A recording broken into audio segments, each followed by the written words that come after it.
Olá, queridos, a paz do Senhor, mais uma semana chegando aqui para juntamente com você estudarmos a Palavra de Deus, na sequência do tema do terceiro trimestre da Escola Bíblica Dominical que estamos abordando aqui, a Igreja em Jerusalém. Estamos caminhando pelas ruas de Jerusalém, pelos passos dos apóstolos, no desenvolvimento e no crescimento da igreja que se estabeleceu naquela cidade no dia de Pentecostes com a descida do Espírito Santo.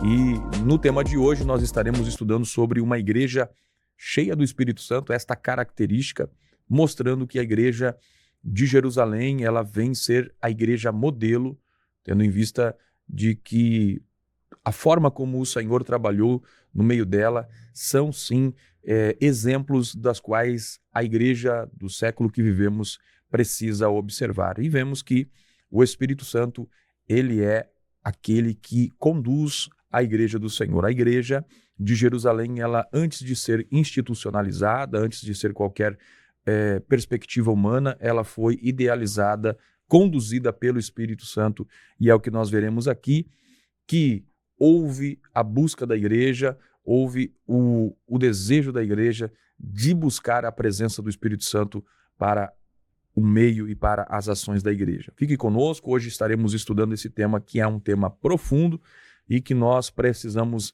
observar a palavra de Deus. O texto áureo da lição de hoje está em Atos dos Apóstolos, capítulo 4, versículo 31, que diz: "E tendo orado, moveu-se o lugar em que estavam reunidos, e todos foram cheios do Espírito Santo e anunciavam com ousadia a palavra de Deus." Quando nós olhamos, então, o livro de Atos dos Apóstolos, nós não encontramos apenas a história da igreja primitiva, mas vemos, como já disse, o modelo da igreja que Cristo idealizou e que o Espírito Santo vinha para capacitar esta igreja para viver conforme o Senhor havia idealizado. Quando nós olhamos aqui em Atos, capítulo 4, versículo 24 a 31, que é o texto base da nossa lição, nós veremos aqui que logo após Pedro e João serem ameaçados pelas autoridades, a igreja ela vai se reunir em oração.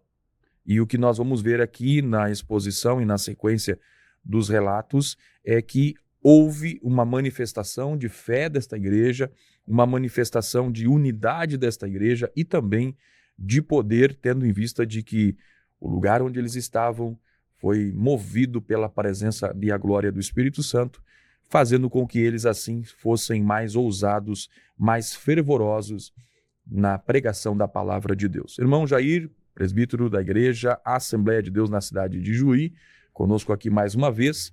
Irmão Jair, um tema profundo, um tema maravilhoso e que nos traz o desafio que a igreja só será uma igreja genuína, verdadeira, se tiver nela a ação, o poder, a manifestação, a condução do Espírito Santo, que é o tema, o Espírito Santo é a palavra-chave da nossa lição de hoje. Irmão Jair, tema maravilhoso, o que nós podemos comentar introdutoriamente sobre esse tema? Paz do Senhor, irmão Jair. Paz do Senhor, irmão Alex. A paz do Senhor, nossos irmãos. Sejam todos bem-vindos a mais um estudo da Palavra do Senhor.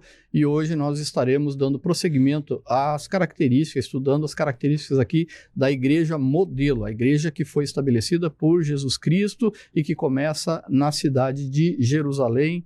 E nós veremos nessa lição de hoje as características de uma igreja cheia do Espírito Santo, as marcas dessa igreja, o que marca, o que mostra que essa igreja ela está cheia do Espírito Santo e como nós vamos verificar, a principal a marca que nós vamos estar analisando é a perseverança, de insistir, persistir, de não negar o nome de Jesus, não negar a sua fé e perseverar, mostrando assim uma determinação em prosseguir no evangelho. E com isso, essa igreja que ela persevera, ela suporta provas, ela vai renunciar às coisas que não são de Deus, ela vai renunciar a tudo aquilo que vem contra a palavra do Senhor e ela vai estar atuante. Também veremos que essa igreja, como marca de ela ser cheia do Espírito Santo, nós vamos ver que é uma igreja que ela ora, que é uma igreja que ora bastante, que está sempre ligado na oração, uma oração de poder, uma oração de intimidade com Deus, com relacionamento com o Senhor Jesus Cristo, e como consequência disso, ela também é uma igreja que prega o evangelho com ousadia, com coragem, com determinação, independente das ações que vem contrárias, das perseguições ou de atos contrários. Ela é uma igreja que permanece fiel ao evangelho. Então você é convidado para estar conosco nesse estudo sobre uma igreja cheia do Espírito Santo. Muito bem, meus irmãos, programa Palavras da Verdade. Se você ainda não se inscreveu no canal, não deixe de se inscrever, curta, compartilhe. Muito importante você compartilhar, pois o nosso compromisso aqui é anunciar e estudar a palavra de Deus juntamente com você, e essa palavra, esse estudo pode abençoar mais vidas. Então não deixe de compartilhar, de curtir e de se inscrever no canal para que receba sempre esse conteúdo que nós colocamos aqui toda semana, o estudo da Escritura Sagrada, nesta série que nós estamos desenvolvendo agora sobre a igreja em Jerusalém. Bom, o tema de hoje então, uma igreja cheia do Espírito Santo. Sabemos que o Espírito Santo, ele não é uma força, ele não é algo como muitos pensam, mas é uma pessoa divina, e esta pessoa divina que desceu no dia do Pentecostes, na festa do Pentecostes, é que torna esta igreja, a igreja de Jerusalém, uma igreja viva, uma igreja fervorosa, uma igreja atuante e que faz com que ela realize coisas sobrenaturais, conforme nós estudamos na lição passada sobre a cura do coxo à Porta Formosa, o Espírito Santo fazendo através dos apóstolos milagres extraordinários, sobrenaturais, dos quais nós percebemos que foi a característica desta igreja primitiva. Agora, o Espírito Santo precisa ser deixado claro que ele é o agente, ele é uma pessoa, mas ao mesmo tempo ele é o agente que dá a continuidade da obra que Cristo está fazendo, idealizou fazer através da igreja. O Espírito Santo, ele não vem apenas para inspirar a igreja, mas ele é aquele que vai distribuir dons, vai encher as pessoas, vai fazer com que esta igreja levante-se como uma voz profética, proclamando o evangelho, proclamando, e também vai capacitar esta igreja para fazer o quê? Se manter firme, se manter testemunhando, mesmo em tempos de oposição. Quando nós olhamos no capítulo 4 de Atos dos Apóstolos, nós percebemos aqui, destacando-se 3 marcas que são inquestionáveis desta igreja, que fez ela ser característica como uma igreja cheia do Espírito Santo. A primeira marca é a marca de uma igreja perseverante, a segunda, uma igreja que ora com poder, e em terceiro, uma igreja ousada em seu testemunho. E é isso que nós vamos desenvolver agora na sequência, nos tópicos da nossa lição. Irmão Jair, no tópico 1 nós temos uma igreja perseverante, e essa perseverança nós percebemos que ela faz com que a igreja suporte sofrimento, que mantenha-se firme nos seus valores e que também tem uma convicção inabalável na sua fé. O que nós podemos comentar nesse tópico, irmão Jair, falando sobre esta igreja que traz esta marca, uma marca de uma igreja perseverante, irmão Jair? Nesse tópico, então, uma igreja que perseverante significa, a palavra perseverante significa manter, que insiste, que persiste, apesar de dificuldades, ela insiste em manter a sua posição, a sua convicção de fé. Então, nós vamos ver que uma característica dessa igreja perseverante é que ela suporta o sofrimento. Que sofrimento que nós vamos falar aqui? Nós vamos verificar que a partir do capítulo 3 do livro de Atos, que está contando a história da igreja primitiva, Pedro e João, eles fazem ali um milagre grandioso de cura de um coxo na Porta Formosa, a Porta Formosa, conforme o irmão Alex já citou, e o que ocorre a partir daí? Os sacerdotes, o sinédrio, eles vão se revoltar, eles vão ir contra a atitude de Pedro e João, porque eles, não pela cura, mas sim por estarem pregando que quem fez aquilo foi o poder do nome do Senhor Jesus Cristo. E isso então traz uma grande perseguição que começa em Atos 3 e persiste em toda a história da igreja, conforme a gente vai estar vendo um pouquinho neste estudo. Então, nós vemos o contexto aqui, as autoridades, no discurso de Pedro, as autoridades haviam crucificado Jesus Cristo e agora, após esse milagre da Porta Formosa, da cura do coxo, Pedro e João, eles são levados para a cadeia. Então nós vemos aqui o sofrimento que eles vão passar inicialmente é de ser aprisionados e ser levado para a cadeia e ordenado. Ali prenderam João e Pedro e ordenam para que não falassem e não ensinassem, não pregassem no nome de Jesus Cristo. E nós vemos aqui, em primeiro lugar, vamos falar a questão de Pedro. A atitude de Pedro diante desse contexto.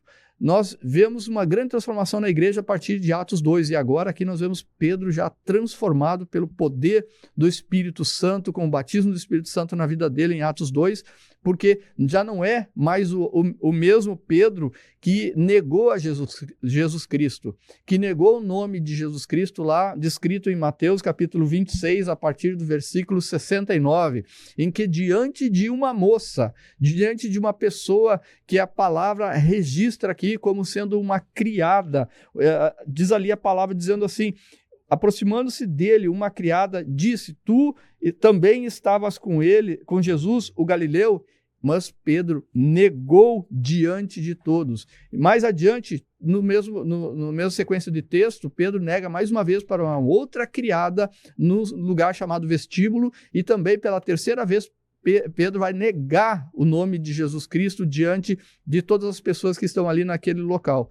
E agora nós vemos Pedro aqui de uma maneira corajosa, de uma maneira ousada, ele está desafiando aqueles que haviam crucificado, aqueles que haviam determinado a crucificação de Jesus Cristo, entre eles ali os judeus do Sinédrio. Então, nós vemos que após essa pregação junto à Porta Formosa, Pedro e João então são levados para a prisão, e isso vai mostrar o sofrimento. Eles são ameaçados por pregarem no nome de Jesus Cristo. E também foi dito para eles que não ensinassem, nem pregassem mais, nem sequer falassem no nome do Senhor Jesus Cristo, conforme está em Atos capítulo 4, versículo de número 18, qual eu vou fazer leitura aqui. E chamando-os, disseram-lhe que absolutamente não falassem nem ensinassem no nome de Jesus Cristo.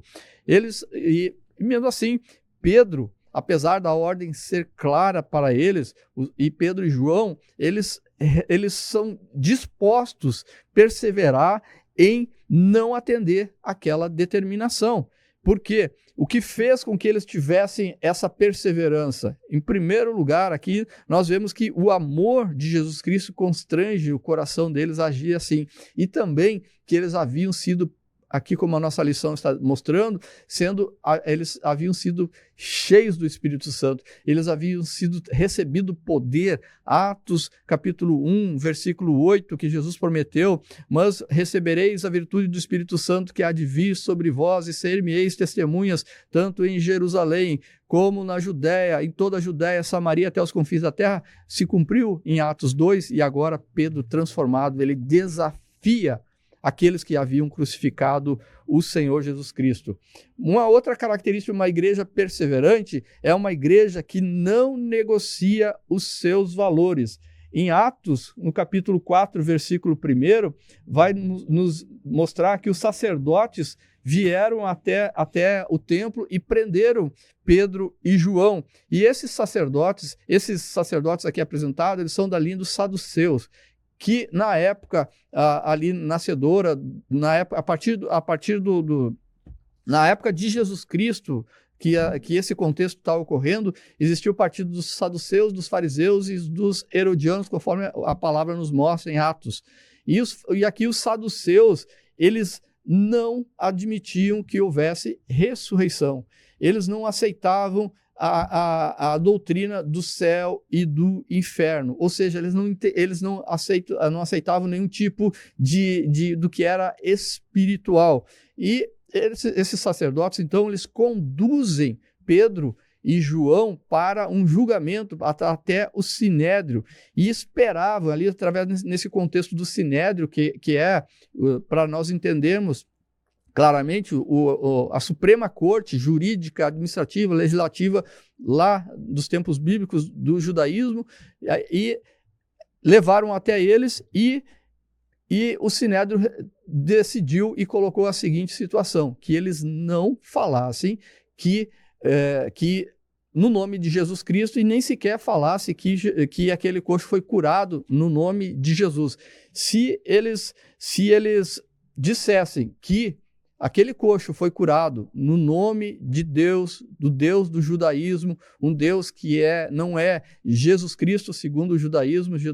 Segundo o judaísmo, Jesus Cristo não é Deus, a interpretação deles, mas sim, que é o Deus do judaísmo é um Deus que ele não é, que ele é transcendente, ele está acima de todos, mas ele não é imanente, que ele não interage com o ser humano, ele não estabelece as direções, não se relaciona, não responde ao ser humano. Então, nesse contexto, esse Deus deveria ser dito que o coxo foi curado no nome do Deus do judaísmo. E se fizessem isso, Pedro e João seriam soltos da prisão, seriam libertos. Mas, se eles não fizessem isso, era colocado que eles seriam, então, acusados de blasfêmia contra o Deus de Israel. Está lá em capítulo 4, no capítulo 4, versículo 7. E aonde eles lançam essa pergunta para Pedro e João: com que poder e em nome de quem fizestes isso? E aí, a resposta, Pedro vai responder, cheio do Espírito Santo.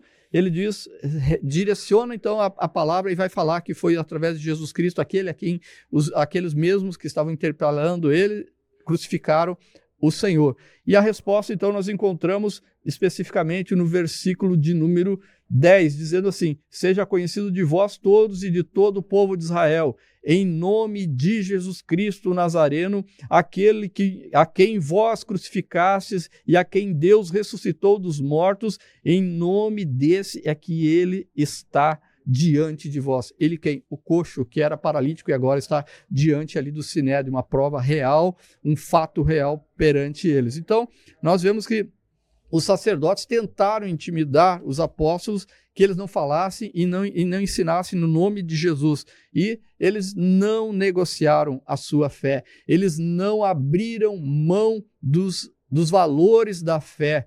E assim, uma igreja hoje, uma igreja que negocia, que aceita a alteração na palavra, nos princípios das Escrituras, ela está afrontando não somente a Deus, não somente as Escrituras, mas ela está afrontando a sua fé.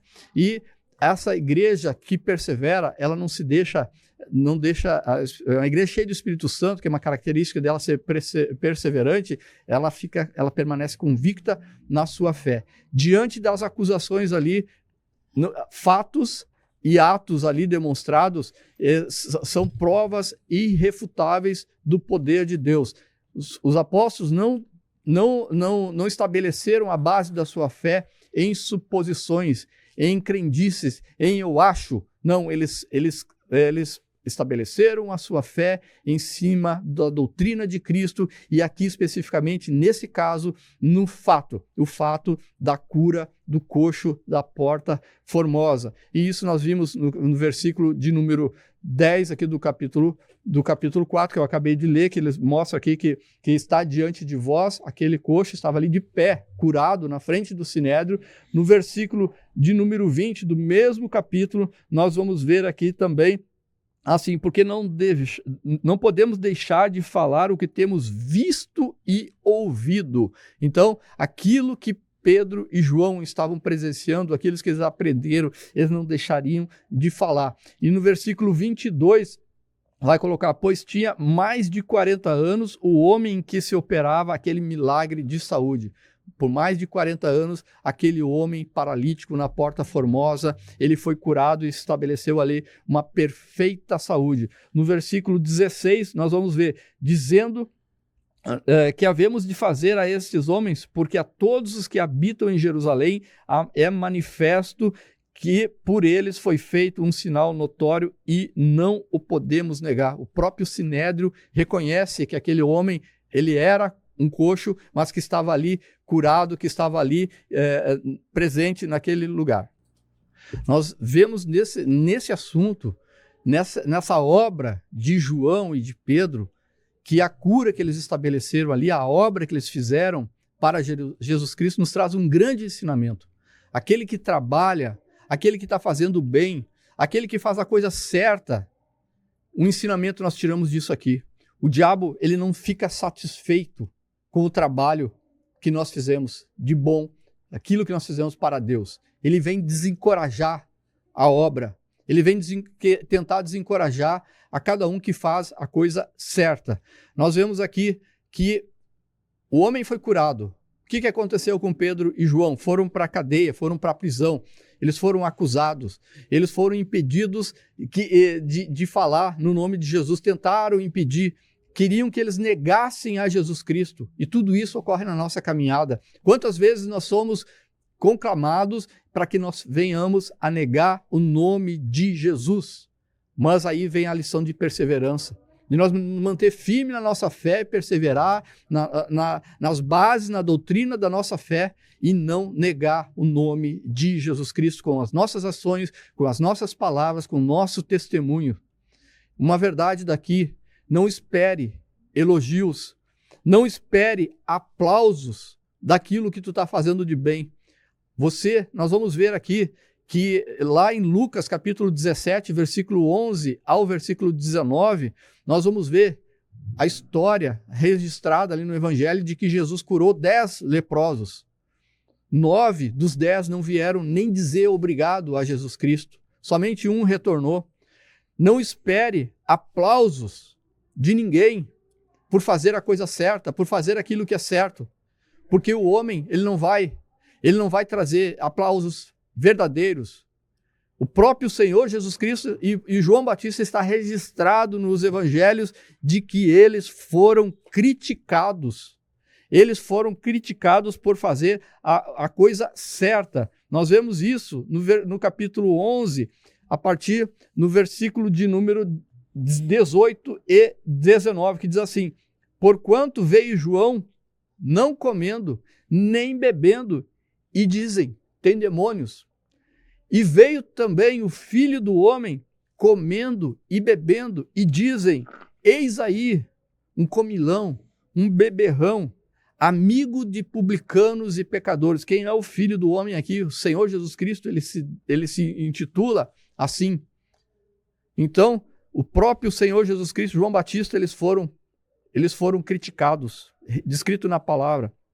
Os apóstolos foram presos por pregar o evangelho, por pregar no nome do Senhor Jesus Cristo, após uma cura milagrosa ali.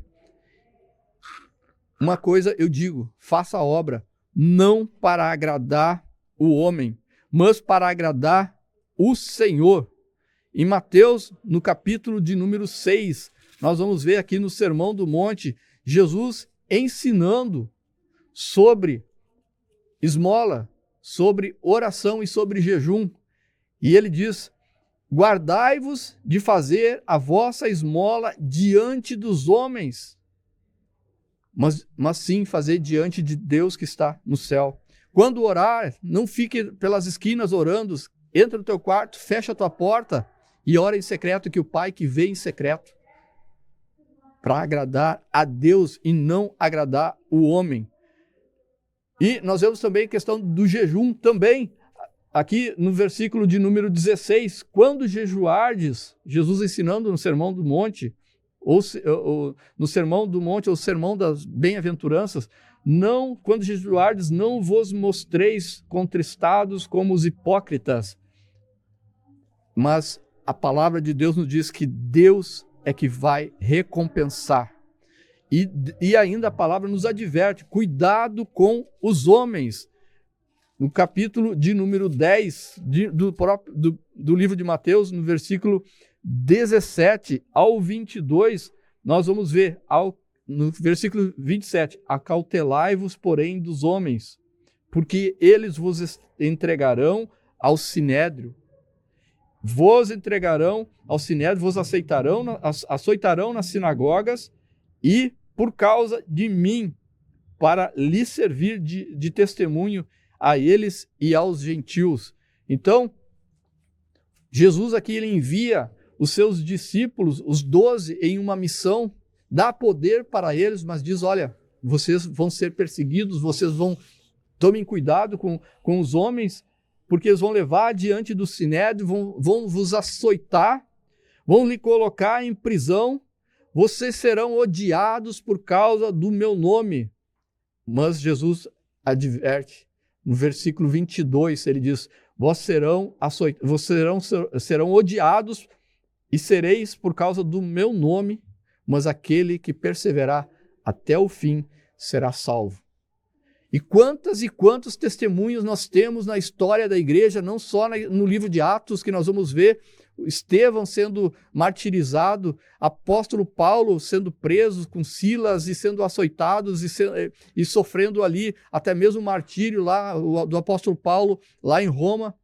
Quantas vezes nós vemos na história da igreja cristão sendo perseguido e morto por causa do nome de Jesus Cristo? Uma certeza que eu posso dizer é porque nós não cremos e não esperamos somente em Jesus Cristo nesta vida, porque senão nós seríamos o mais infeliz de todos os homens, mas nós cremos na vida eterna, na recompensa que vem de estarmos a salvo com o Senhor Jesus Cristo e passar a eternidade com o Senhor Jesus Cristo e saber que aqui nessa terra nós somos peregrinos, nós somos passageiros, e como todo dia alguém manda uma mensagem para mim no WhatsApp ou em algum momento dizendo a nossa vida aqui é passageira, os bens materiais vão ficar, isso é verdade, isso é uma verdade, mas Jesus ainda diz para nós, vocês serão odiados de todos, serão perseguidos, muitos irão para a prisão, e o sangue desses inocentes que foram derramados ali no Coliseu Romano, milhares de crentes em Roma, milhares de cristãos sendo incendiados vivos. A história da igreja mostra isso. E todos eles, nenhum deles morreu em vão. Todos eles têm um significado para nós. O sangue de Jesus, ele foi derramado e não foi em vão. Ele nos garante a vida eterna. Então, uma igreja que é cheia do Espírito Santo, a primeira característica dela é que ela é perseverante. Ela suporta o sofrimento, ela suporta a perseguição e até a morte, se for preciso. Ela não nega, não negocia os seus valores e ela não nega a sua fé. Ela permanece convicta na doutrina dos apóstolos, naquilo que Jesus ensinou, naquilo que o Espírito Santo nos traz à memória, e isso está à disposição de todos nós. E encerro aqui esse tópico dizendo, aquele que perseverar até o fim será salvo. Muito bem, meus irmãos, programa Palavras da Verdade, falando aqui sobre uma igreja perseverante, essa marca da igreja de Jerusalém. Percebemos que a igreja de Jerusalém tinha a convicção plena de que o sofrimento pelo Evangelho de Cristo não era algo dos quais eles deveriam ficarem tristes. O próprio apóstolo Pedro, na sua carta, primeira carta, capítulo 4, versículo 14, ele diz que se pelo nome de Cristo sois vituperados ou injuriados, bem-aventurados sois. Quando Pedro fala aqui a respeito desse sentido, ele tem na sua característica, na sua mente, a ideia de que o sofrimento por Cristo, pelo Evangelho, ele não é apenas algo que pode e deve ser suportado pela igreja, mas é algo que é bem-aventurado.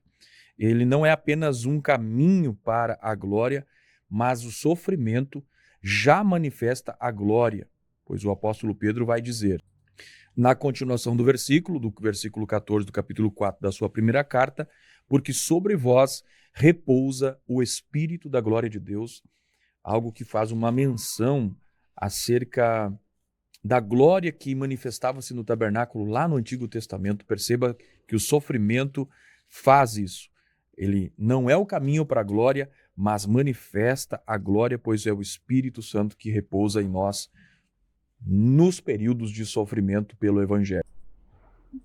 Esse sentimento de que o sofrimento pelo Evangelho e por Cristo é algo proveitoso também fez parte da visão, da perspectiva do apóstolo Paulo, quando ele diz lá em Romanos capítulo 8, versículo 18, porque para mim tenho por certo que os sofrimentos do tempo presente não podem ser comparados com a glória que em nós há de ser revelada. Ele também, aos Filipenses capítulo 1, versículo 29, ele diz que porque vos foi concedida a graça de padecerdes por Cristo. Observe, não é algo dos quais nós devemos achar que estamos trazendo um proveito para o Evangelho, mas, pelo contrário, nós é que estamos sendo agraciados de poder sofrer as aflições de Cristo, de padecer pelo Evangelho de Cristo, e era esse sentimento que estava na igreja. Paulo diz, padecer por Cristo, não somente crer nele.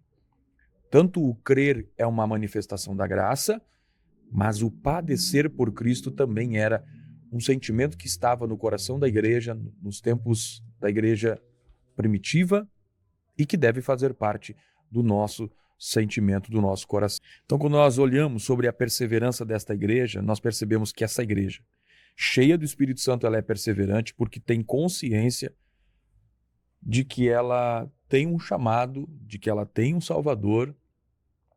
O seu chamado ela é de Deus, o seu Salvador lhe tirou do pecado e lhe deu um destino que é o céu. Ela suporta a perseguição, não muda os seus valores para agradar o mundo, e ela permanece firme na convicção de que Deus está no controle. E a plenitude do Espírito Santo vai produzindo nesta igreja resistência, vai produzindo nesta igreja coragem, vai produzindo nesta igreja firmeza.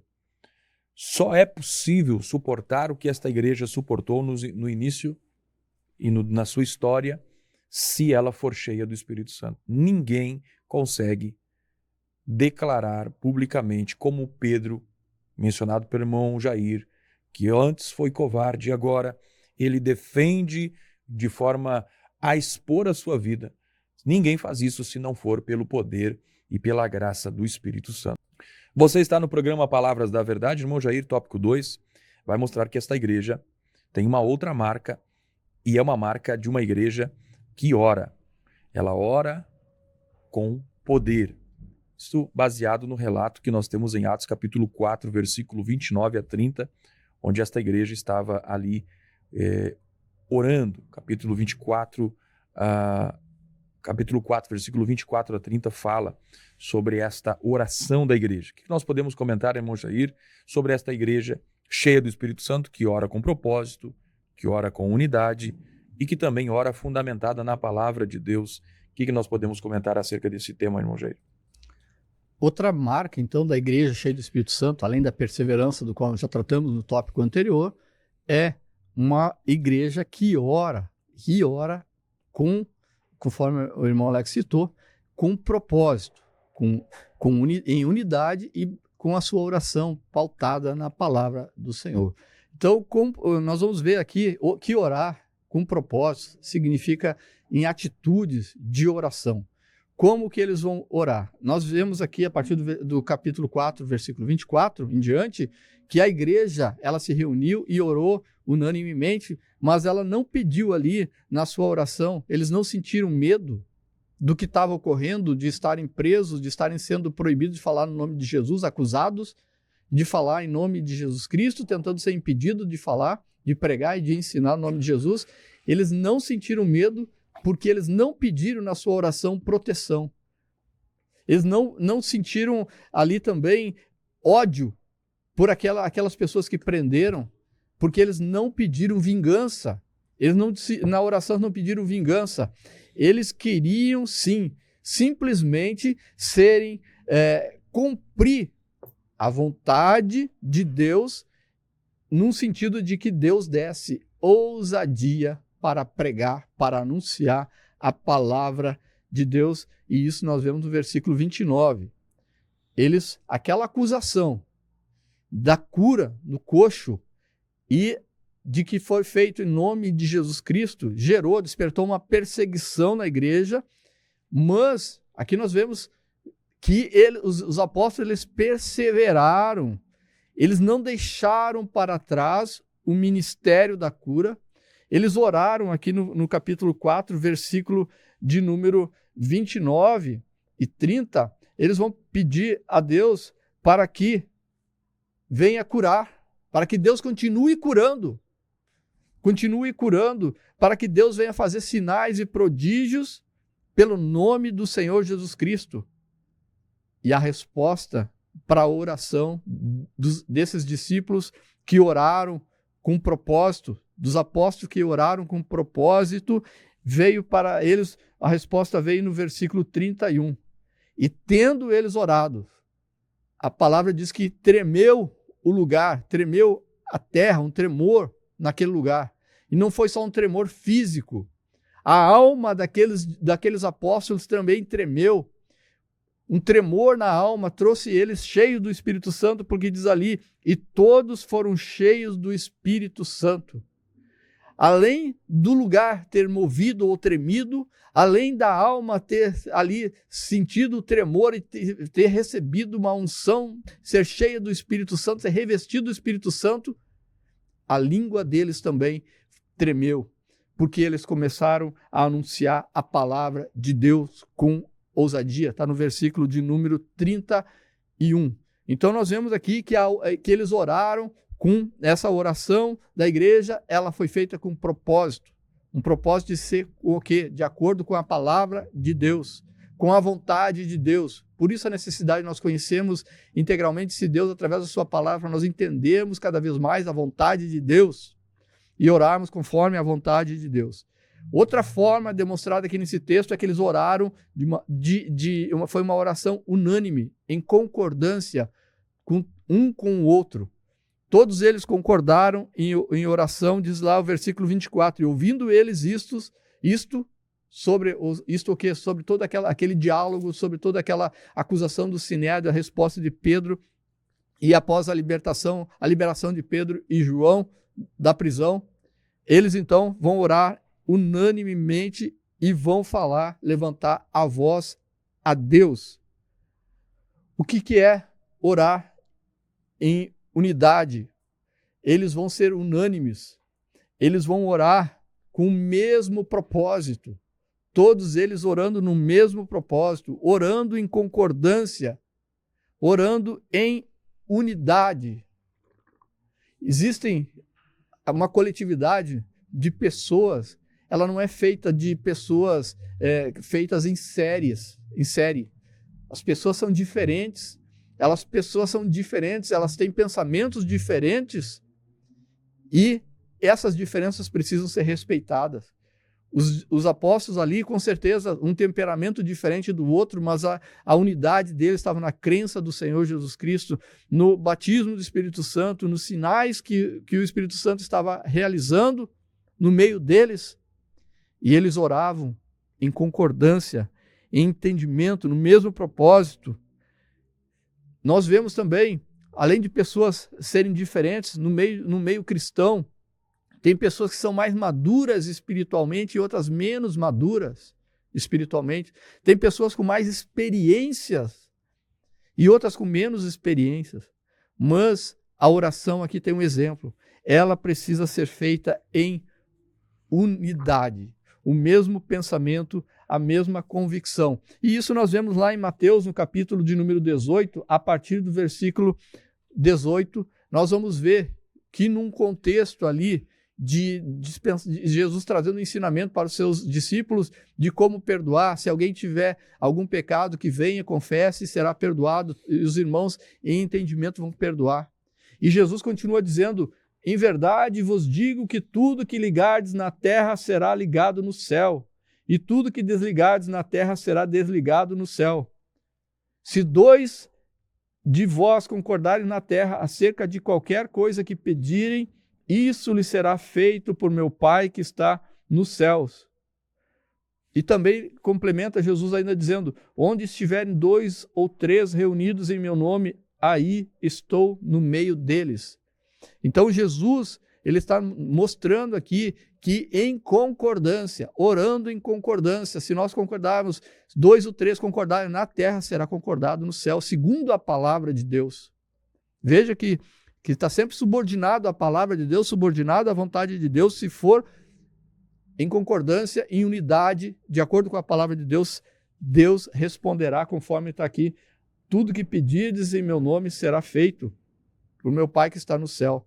Então, nós vemos que a oração da igreja cheia do Espírito Santo, ela é uma oração com propósito, com unidade, e ela também é, a terceira característica dessa oração da igreja cheia do Espírito Santo, é que é uma igreja que ora fundamentada na palavra de Deus, baseado na palavra do Senhor, baseado naquilo que cremos e afirmamos através da palavra de Deus, essas verdades, as verdades da palavra, a verdade da palavra de Deus. Uma oração feita fora da palavra de Deus, ela não terá nenhuma garantia de ser respondida, porque Deus, ele vela pela sua palavra para cumprir. Deus, ele tem responsabilidade com a sua palavra. Deus honra a sua palavra. O que ele diz, ele vai cumprir. Nós estudamos em períodos anteriores, em estudos anteriores, sobre as promessas de Deus. A palavra de Deus não cai por terra. Jesus afirmando, ele diz, passarão os céus e a terra, mas a minha palavra não passará. Muito bem, meus irmãos, programa Palavras da Verdade, estudando aqui no tópico 2 sobre uma igreja que ora com poder. Vemos então uma igreja que ela não ora buscando um alívio nesse momento, mas ela ora para que tenha ousadia, para que eles possam continuar. Havia naquela igreja, apesar de uma igreja nova, recém-gerada, é uma igreja recém-formada, é uma igreja que já possui uma maturidade, já possui um discernimento espiritual da realidade que eles estão envolvidos. Então, ao invés de orar por livramento, eles oram por capacitação. Eles oram não por coisas triviais, não por coisas egocêntricas, egoístas, mas por ousadia. Eles oram por curas, eles oram para que haja sinais e para que a palavra de Deus continue sendo pregada. Veja que esta é uma igreja que, de fato, entende a missão pela qual ela foi chamada. E é isso que é importante ser desenvolvido na igreja do Senhor. Que haja de comum acordo o entendimento do propósito que esta igreja tem. Vemos muitas igrejas onde as pessoas se reúnem, onde elas costumam ir ao culto, mas elas não vivem a partir de um propósito. Elas vivem constantemente em busca da sua sobrevivência, os crentes individualmente buscando aqueles anseios da sua alma, satisfação, sucessos, e muitas vezes isso por falta de uma instrução de que a igreja precisa ter um propósito. A igreja, quer esteja numa cidade, quer esteja num bairro, ela precisa saber o propósito da sua existência. É bem verdade que teremos os propósitos, objetivos individuais de cada um, mas no sentido geral, a igreja, todos precisam entender o propósito. E aí nós vemos a manifestação disso a partir daquilo que eles pedem em comum e a partir do momento em que eles fazem isso em unidade, porque eles levantam a voz unanimemente. Ou seja, eles fazem isso dando a ideia aqui de um corpo, ou seja, a oração em unidade é a característica desta igreja. E se nós formos olhar a história dos avivamentos pentecostais que aconteceram, sempre tiveram esta marca, a marca da unidade do povo de Deus.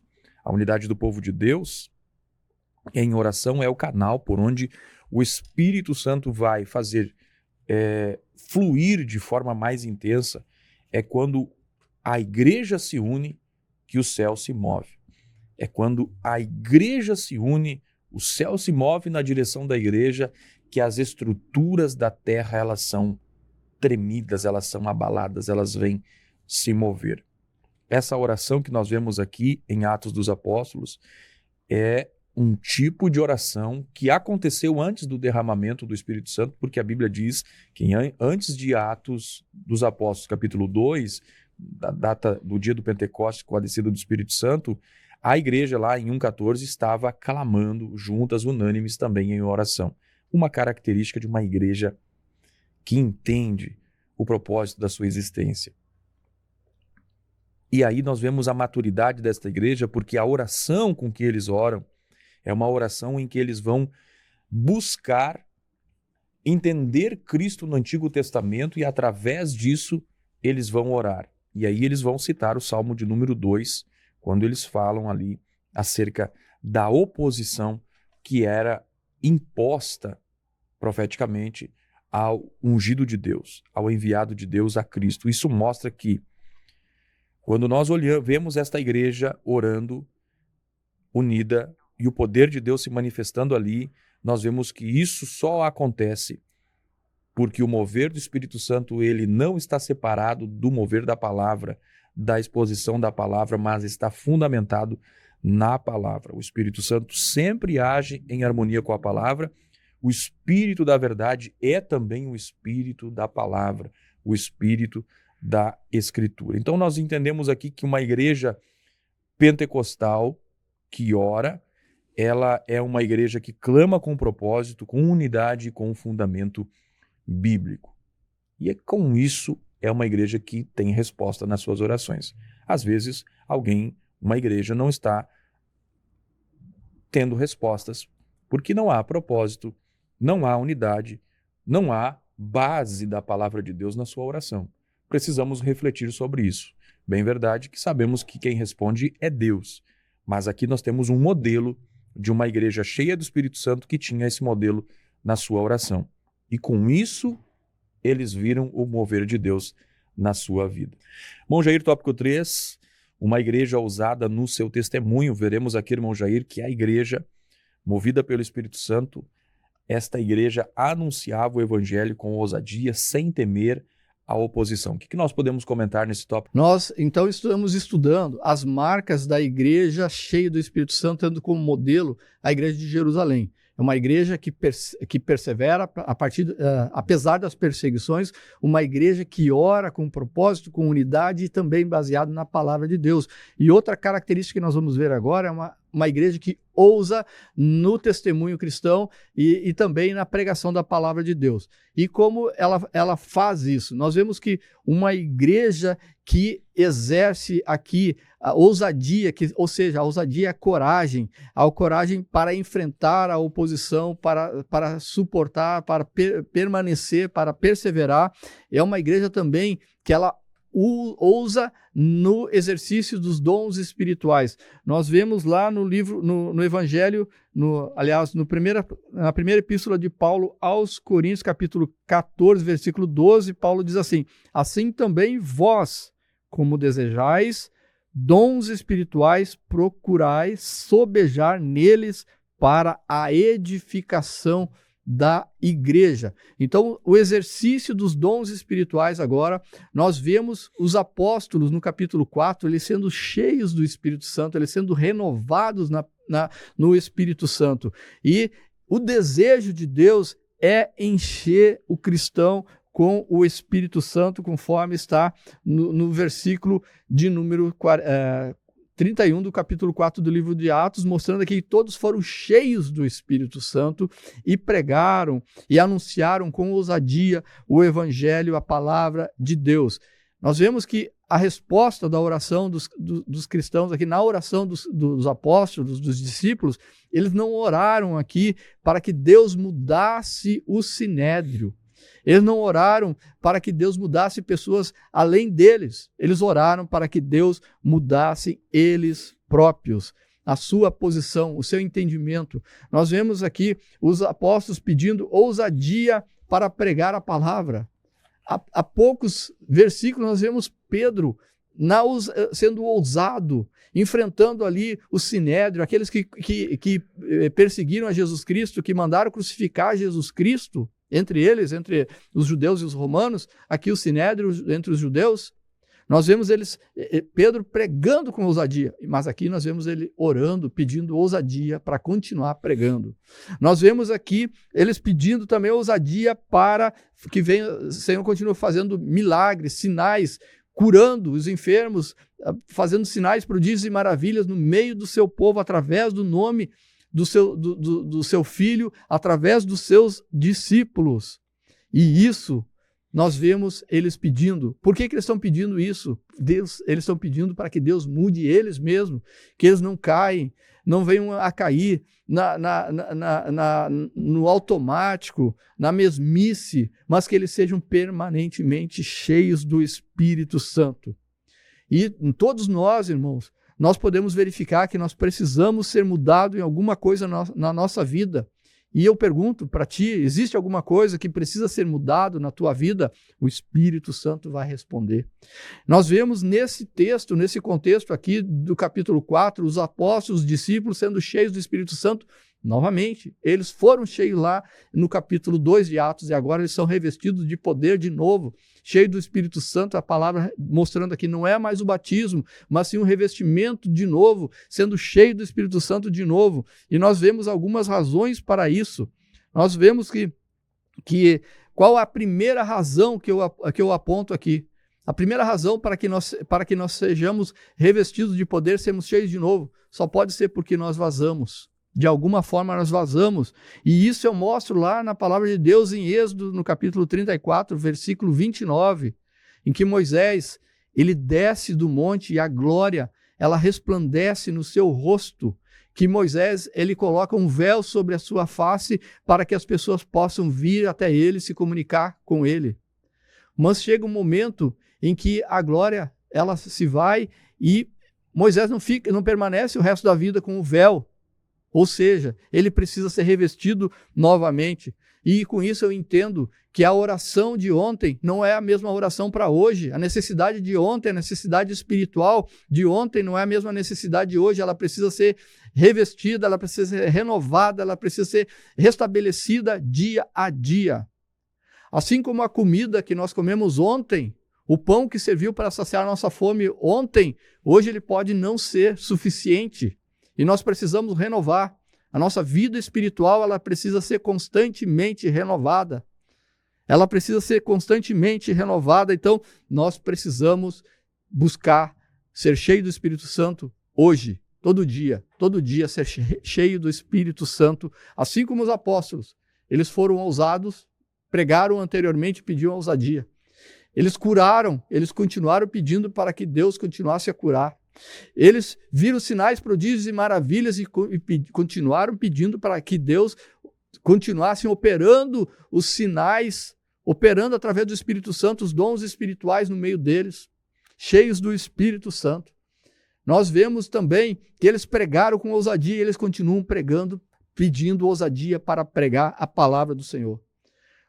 A segunda razão que eu aponto aqui, por que nós precisamos ser renovados e ser cheios do Espírito Santo constantemente, novamente, mesmo sendo batizado no Espírito Santo uma vez, que é uma única vez que é o batismo no Espírito Santo, com a evidência de falar em novas línguas, mas a renovação ela é diária. Porque nós somos propensos, nossa natureza carnal, ela é propensa a nós pecarmos, a expandir esse pecado. E o exemplo eu vou para a Bíblia. Judas, ele começou com um pecado escondido. O que ele fez? Ele se apropriou, roubou algumas moedas. E na sequência, o que ele veio fazer? Roubou as moedas, ele negou ao Senhor Jesus Cristo, ele traiu o Senhor Jesus Cristo. E aí nós vemos que a palavra, muitas vezes nós falamos, um abismo gera outro abismo. Então, é necessário sim, conforme a palavra de Deus, nós sermos renovados diariamente, constantemente, para que nós possamos ousar ser equilibrados, perseverarmos na manutenção do testemunho da palavra do Senhor, no exercício dos dons espirituais e também na exposição da palavra do Senhor, usando sempre a palavra como base, que é autoridade para nós. A palavra de Deus, ela nos dá autoridade para nós anunciarmos o evangelho do Senhor. E uma característica de uma igreja cheia do Espírito Santo é que ela testemunha com poder, que ela prega o evangelho com ousadia, e ela prega com ousadia que ela tem coragem de enfrentar os obstáculos e de não negar a sua fé. Muito bem, meus irmãos, programa Palavras da Verdade. Se você não se inscreveu no canal, não deixe de se inscrever, curtir e de compartilhar. Estudando hoje sobre o tema Uma Igreja Cheia do Espírito Santo, baseado no texto de Atos dos Apóstolos, capítulo 4, versículo 24 a 31, onde o episódio ali, pós cura do coxo da Porta Formosa, em que os discípulos, Pedro e João, foram afrontados, confrontados, presos, e a igreja se reúne para orar, para interceder, e nisso revelou algumas características que já vimos. Uma igreja perseverante, uma igreja também que ora no poder, e agora o irmão Jair ministrou a respeito da ousadia da igreja no seu testemunho, isso caracterizada por uma ousadia que ela tinha para enfrentar a oposição. Jesus deixou claro quando ele disse aos seus discípulos: eu vos envio ao meio de lobos, mostrando claramente a oposição que está relacionada do mundo para com a igreja. Naquele tempo também, o sistema religioso que imperava ali. Uma igreja verdadeiramente bíblica, ela sofrerá rejeição e oposição. O apóstolo Paulo disse em 2 Timóteo capítulo 3, versículo 12, e na verdade, todos os que querem viver piamente em Cristo padecerão perseguições. Então, o que você deve olhar nesse momento, se alguém está te perseguindo, se você está de acordo com a palavra de Deus, se a perseguição que você está enfrentando está relacionada ao cumprimento da palavra de Deus na sua vida. Se for por isso, descanse no Senhor e saiba que haverá tempo de refrigério para a sua vida e você não estará sozinho, o Espírito Santo do Senhor estará contigo. A igreja de Jerusalém era uma igreja que tinha a ousadia do Espírito Santo nos dons espirituais, e cada enchimento deles, conforme o irmão Jair mencionou, estava relacionada diretamente à prática dos dons espirituais. Sempre que havia esse renovo na igreja, mais manifestação dos dons espirituais se evidenciavam, mostrando que a oração, ela precisa, e o enchimento, a busca da presença de Deus é algo que deve ser constante. Talvez, por falta disso, muitas vezes não se encontra, não se observa tantas manifestações como aconteceram na igreja primitiva. O fato é que o alerta bíblico do apóstolo Paulo, a carta aos Efésios, capítulo 5, versículo 18, é: enchei-vos do Espírito Santo, algo que é contínuo, renovação contínua. Essa é uma doutrina bíblica, não é um fato isolado, algo que aconteceu no passado, mas é algo constante. E esta igreja desenvolvia essa ousadia que eles tinham a partir desses enchimentos. Irmão Jair, tema maravilhoso, uma igreja que nós estamos estudando passo a passo, onde vamos caminhando pela história desta igreja na cidade de Jerusalém, que refletiu para o mundo inteiro. Um tema maravilhoso estudado hoje, irmão Jair. O que nós podemos concluir sobre o tema que estudamos hoje? As marcas de uma igreja cheia do Espírito Santo, a gente vê ela estabelecida na palavra de Deus a partir de Jerusalém. Esse modelo ela foi divulgado nas demais igrejas, em Antioquia, da Síria, nas viagens missionárias de Paulo, a igreja de Filipos, que foi uma igreja que foi perseguida, mas que foi estabelecida ali, que foi perseverante. Nós vemos a igreja em Tessalônica, em Corinto, em Éfeso, chegando em Roma, essa igreja, esse modelo de igreja. E no Brasil, em 1910, esse modelo adentra no Brasil, uma igreja bíblica, uma igreja pautada no Espírito Santo, cheia do Espírito Santo, e ela persevera até os dias de hoje, uma igreja que é cheia do Espírito Santo, sim, formada por homens imperfeitos, mas sendo dirigidos pelo Espírito Santo, homens e mulheres que pensam diferentes um do outro, mas que têm a unidade na fé e no Senhor Jesus Cristo, na crença dos dons e crendo que o Senhor Jesus Cristo voltará. Então, que Deus abençoe a tua vida, que possamos continuar, estarmos estudando a palavra do Senhor, palavra de Deus que ela é maravilhosa. Muito bem, meus irmãos, estudamos hoje Atos dos Apóstolos, capítulo 4, há uma igreja modelo, a igreja de Jerusalém. Ela persevera, ela ora com poder e testemunha com a ousadia. Ela não é uma igreja passiva, mas é uma igreja cheia do Espírito Santo.